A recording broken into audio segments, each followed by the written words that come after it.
Hi, I'm Lena Hart, 29, a freelance copywriter. Here's the gut punch. My parents forgot my birthday 5 years in a row, then sang happy birthday to my sister's brand new car. I stood there like a showroom prop. Mom smirked, "You're grown, stop expecting things." Dad shrugged, "Your sister deserves it more." In that moment, my heart went mute. I realized I was the backup child. Was I wrong to disappear from my family? Or was I just saving myself from conditional love? If it were you, in my shoes, what would you do? Please like, comment your take, and share so no one else ends up treated like a shadow. Sometimes the raw truth is, they remember the gift, but forget the person. I'm Lena Hart, 29, a freelance copywriter. I'm not telling this to fish for pity. I'm telling it so anyone listening can recognize that pain has shape, a temperature, a smell, and sometimes it looks like a family that seems fine from the curb. At 18, while my friends argued about majors, I pulled 4 barista shifts, studied at night, and counted dollars soft as breath to make the book budget. At home, there was an unwritten rule. Lena's grown, she can handle herself. My sister Nova only had to say, "I'm exploring," and money appeared, tutors appeared, gentle speeches about potential appeared like doves from a hat. They called it investing in promise. Me? They called me stubborn. Familiar? People say a parent's love is unconditional. Our fine print had 2 lines, valid for Nova, exceptions apply to Lena. Every milestone of my life was dimmed with careful fingers. The day I landed my first copy internship, I ran home glowing. Mom looked at the clock. "Late already, I'm driving Nova to meet an admissions coach in the morning." Dad nodded. "Your job is to work. Don't overdo it." Full stop. When Nova switched majors again, the family held an emergency summit. Dad sighed like a sage. "Youth must try an heir." I smiled and wrote in my notebook, "My youth must pay the electric bill on time." Phone calls with Mom were a single-topic podcast. "Nova, your sister's stressed. She needs rest. She deserves better." "Me?" She asked one question. "Work okay?" I'd say, "Okay," because saying "not okay" opened the trapdoor to accusations. "You dramatize. Why can't you be strong like your sister?" See it yet? They wanted a useful version of me, not the human me. When I received a project bonus, I bought a small cake, stuck in candles, sang to myself. I sent a photo to the family chat. "Pretty, don't eat late," Mom wrote. 3 minutes later, the chat erupted. Nova posted a summer mood photo with a fortune cookie caption. I silenced the phone and blew candles in a dark kitchen. Candle smoke stung my eyes. I asked myself, am I invisible? And the birthdays. Year 1, they forgot. I joked, calendar glitch. Year 2, I scheduled a night with friends, paid the bill, pretended it was fine. Year 3, I renamed the day in Google Calendar to regular Tuesday. Year 4, I worked straight through, slept early, pretended not to care. Year 5, I quit pretending. I stared at the truth until it stopped looking away. I was the backup child. I existed so the house wouldn't echo, so the legend of the successful child wouldn't crush my sister. I was the backdrop. Ever felt like the backdrop in your own family photo? Favoritism rarely arrives as a scream. It arrives as micro-edits. Who gets held? Who gets heard? Who gets believed? Who gets assigned the permanent role of strong one? It's water through a slow leak, soaking your sweater before you notice the chill. Sometimes Mom said, "You're the older one, be understanding." I wanted to ask, do older daughters not get to be tired, not get to be soft? I smiled instead. Smiling is the duct tape I slap on old scrapes. If you're still with me, hit like so this story gets carried to someone who needs it. Comment if you've ever been the backup child. If yes, you are not alone. I see you. Favoritism turned into a private volume dial. My good news got turned down. Nova's frown turned the entire house up. I learned to rationalize. They're busy, it's not on purpose. I defended them like a discount lawyer while I, defendant, was charged with being too competent at coping. The day I realized I was too good at handling it was the day my inner voice ground its teeth. If I fall, who catches me? Here's the hook for what comes next. In year 5, the forgetting came with a scene that hollowed me out. If you were standing there, what would you have done? In part 2, I'll tell you how my family sang happy birthday to something that isn't human. Sounds absurd? Brace yourself. On the forgotten 5th birthday, I thought the worst was silence. It wasn't. Worse than silence is a song. That afternoon, our family chat pinged, "Come over tonight to celebrate." I thought, oh, they remembered. I bought a cheap bottle of red, heart jittery, whispering, no big expectations. I arrived and saw the door flung open, balloons floating, a runway of candles. I held my breath. Then I saw it. An enormous red bow strapped to the hood of a brand new car, LED lights winking like carnival teeth. My dad raised his phone and shouted, "Okay, everybody, 1, 2, 3, happy birthday." And they sang. To Nova's car. I stood there, bottle dangling, mouth dry. Mom handed Nova a toy mic. Nova laughed. "Thank you, everyone, I'm so touched." Someone pushed out a cake. The cake had Nova's name, not mine. I swallowed air and it sliced my throat raw. A cousin tugged my sleeve. "You swapped shifts to be here? So sweet, Lena." I nodded. Inside my skull, a voice spoke like a caption burned into film. "You are not this family's priority." Who said it? No one. But you know the lines a family doesn't speak out loud. It speaks them by doing. Mom smiled at me, all hospitality. "Take some photos for me, will you?" I lifted the phone with a trembling hand. Dad poured wine for guests, turned to me. "Drive safe, it's dark."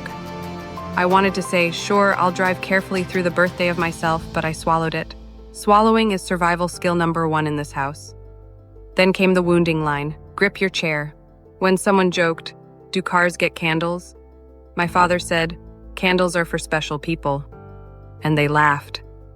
I heard a faint crack, like lake ice in April. That was the sound of my self-respect hitting tile. Nova hugged Mom. "I deserve this, right?" Mom stroked her back. "Of course, sweetheart." What I wanted was a palm on my shoulder, a simple, "You deserve too." This room didn't have space for that sentence. I slipped into the kitchen, turned the tap up to drown my breathing. An aunt followed, whispering, "Don't be moody, Lena. Your sister's sensitive. Let her have her day." I smiled. I'm just rinsing glasses. The public humiliation wasn't only that they forgot me, it was that they staged the forgetting as a holiday. They named it Love for Nova, but the accurate translation was exiling Lena. Quick check-in with you. Yes, you hearing this in your earbuds. Was I wrong to walk out, go no contact, and step away? If you were in my place, what would you do? Drop a comment. I actually want to read it. And if your chest got tight while listening, please share this. Maybe someone will recognize they're living as the Lena in their house. The crescendo wasn't done. After the car birthday, they posted to Instagram. Nova posed by the BMW, bow like a crown. Caption, "Family is everything." I scrolled through comments. "This is how you raise daughters. Princess deserves the best." Hearts and firework emojis. I wanted to type, "Family is everything," except me, but I didn't. Then a private message from Mom. "Don't be sensitive, you're grown, stop expecting." Dad chimed in. "Your sister deserves it more." Pause there. Deserves more. 2 words like a box cutter, sharp enough to avoid blood, deep enough to fester. That night, I sat in my car with the dome light on and looked at my face like it belonged to someone else. I asked, if I stay, who will I become? A person who laughs on cue, nods on rhythm, and dies by degrees? Or a person who leaves, wears the label ungrateful, and saves her own life? I chose. Cold as it sounds, it was a survival choice. Stay with me a little longer. Part 3 is the pivot. When the family started sinking, they dialed my number like I was roadside assistance. What did I say with a heart already fractured? And what actually healed me? If you've ever been treated like air, that part might be your map out. Months after the car birthday, my phone wouldn't stop buzzing. Mom. Lena, the hospital bill came. The mortgage is late. Can you come talk? Nova. Sis, I'm burned out, taking a break, moving into the basement. Help me land some promo deals? Dad. This is family. You're the older sister. You should understand. Funny how the people who forgot me could suddenly remember me perfectly when they needed a rescuer. I breathed in and said, I'll come. Not to rescue, to deliver a final conversation. I arrived, set my phone face down, looked them in the eyes. My heart pounded like a drum line. I started with facts. You forgot my birthday 5 times. I heard, she deserves it more. I watched you sing happy birthday to a car. I have lived as heir in this house. The living room went cinema silent after the last frame. Mom blinked. You're exaggerating. Dad frowned. Every family slips sometimes. I shook my head. A slip is once. This is a pattern. Nova's mouth pinched. Don't make it heavy, sis. I'm in crisis. We need each other. I met her eyes, softened. I needed us so many times. Do you remember? She didn't answer. I continued. I'm not a bank of feelings you can withdraw from and forget the balance. I'm not your 24/7 tow truck. Dad leaned back. What do you want then? I said, boundaries. 2 syllables that seemed to disturb them more than any invoice could. I spoke in clean lines.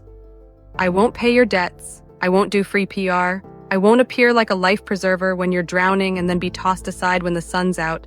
I need distance. I need therapy. I need to choose myself. Mom caught my sleeve, voice shaking for the first time. You're abandoning the family? I looked at her gently. I'm not abandoning you. I'm stopping the abandonment of myself. Here comes the rage-triggering bit, and the moment I felt light. Dad dropped one last line. Do whatever, just don't crawl back crying. I nodded. I won't. I stood, picked up my bag, and carried out a newly reinflated dignity. The door didn't slam. It clicked, like fate sliding into place. Then came healing. I started therapy, naming the fog for the first time. Quiet gaslighting, emotional deprivation, assigned rescuer role. I learned to throw my own birthdays, invited a handful of people who actually remembered the day I arrived on Earth. I celebrated tiny wins. A tagline that landed. An afternoon without tears, a vase of flowers I bought for no reason besides I exist. I built a chosen family, people who ask, have you eaten? And wait for a real answer. People who say you deserve, not because I'm useful, but because I am. One day a card arrived from my parents. We're thinking of you. I stood over the trash can, card in hand. Forgiveness, I learned, is not a round-trip ticket. It's a permit to leave without poison. I dropped the card. Not from hate, from preference for quiet. You're allowed to do that if your house only offers love with terms and conditions. I got married, no spectacle, no hood-sized bow. We spoke vows before a few friends. Someone cried when I said, I am no longer the backup child. I am Lena, and I am enough. Enough didn't come from the people who once ranked me as Plan B. It came from counting myself first. Now I'm circling back to tell you, maybe you're on a bus, maybe you're under a blanket, that you don't need to be more deserving than someone to be loved. You just need to be you. If someone keeps asking for proof of your worth, remember, that's not love. That's an unpaid job posting. If my story touched you, please like so it doesn't vanish. Comment what you'd do in my shoes. Would you stay and shrink into a shadow or step into light? And share so other Lenas can find a doorway out. The keyword is simple, boundaries. To close, I'll echo the most cutting line I ever heard. Your sister deserves it more. Today, my answer is soft and sharp at once. I deserve as I am. And if you ask whether am I in the wrong for choosing myself first? I smile. If saving my own life is a crime, then write my name on the charge sheet because I intend to live. To close this story, I want to speak the way I live. Casual, honest, nothing fancy. I'm Lena, and after everything, the hardest part wasn't leaving the old house. It was leaving the version of me who only knew how to endure. I used to think adulthood meant bracing my shoulders, being fine no matter what. Now I think adulthood means daring to say, I'm tired, I need emotional safety, I need me. I remember the night I officially disconnected. The city was quiet, the clock jumped past midnight, and I sat at the window with a cup of tea. In my head, 2 sentences wrestled. Family is everything, and, but what about you? I don't hate anyone. I just can't keep selling off my feelings to buy a temporary seat at the table. When I finally let go, I heard a strange sound. healthy silence, quiet that didn't sting, quiet with room for a longer breath. Someone asked me, "If they need you later, will you go back?" My answer, I'm not going back to the old rescue role. If we meet again someday, I hope it's a meeting of emotionally healthy adults. Each person owns their wounds, and each person knows how to say, "I'm sorry, thank you, and I hear you." If that never arrives, I'll still be okay. Because my clearest lesson is this: self-love isn't selfish. It's the base level you need so you have any capital left to love others. I also learned to read the small signals. Favoritism rarely shouts. It arrives as a series of overlooks. My lesson: when a relationship makes you feel smaller day by day, pause and ask, is there love here or only conditions? If the answer tilts toward conditions, you have the right to draw boundaries. Boundaries aren't brick walls, they are doors. People who respect you will knock. People who don't will complain that you locked them out. Now I have a chosen family, friends who remember my birthday not because of a reminder, but because they genuinely value me. I host small evenings by myself, scented candles, a gentle song, a dish I like. I say I am worthy without a spreadsheet of proof. Strangely, once you believe you're worthy, you attract relationships that speak the same language. So back to the big question, am I the bad one?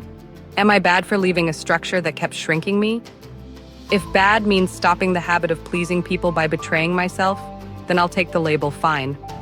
But if good means choosing to save myself first, breaking the loop of quiet suffering, then I hope you will be that kind of good too.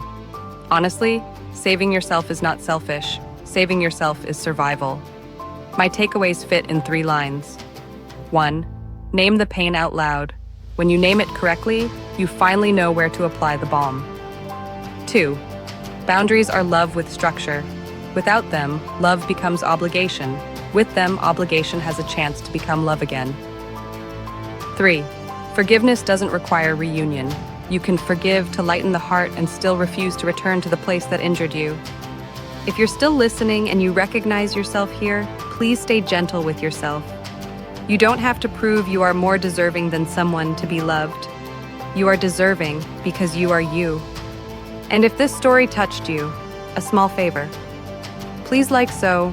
The algorithm doesn't bury words that might matter. Comment and tell me, if you were me, what would you do? Would you stay and wear down or step out and grow up? If it feels right, please share. Maybe some other Lena will spot their own doorway. Finally, I wish you something simple. Peace with borders, and a heart patient enough to guard them. Saying those lines out loud felt odd at first. My voice shook, my hands shook. But the more I practiced short sentences, the steadier I felt. I'm tired. I'm allowed to rest. I don't have to audition for love. I rehearsed them in the kitchen over the fridge hum, and in the car at red lights. That's how a nervous system relearns safety. I also practiced saying no without essays. No, I can't take a midnight call. No, I won't be the bridge while you torch both shores. No, I won't carry a secret that erases me. Each no created a little space. In that space, I placed a chair, a lamp, and in that space, I could finally hear my thoughts again. I am still here.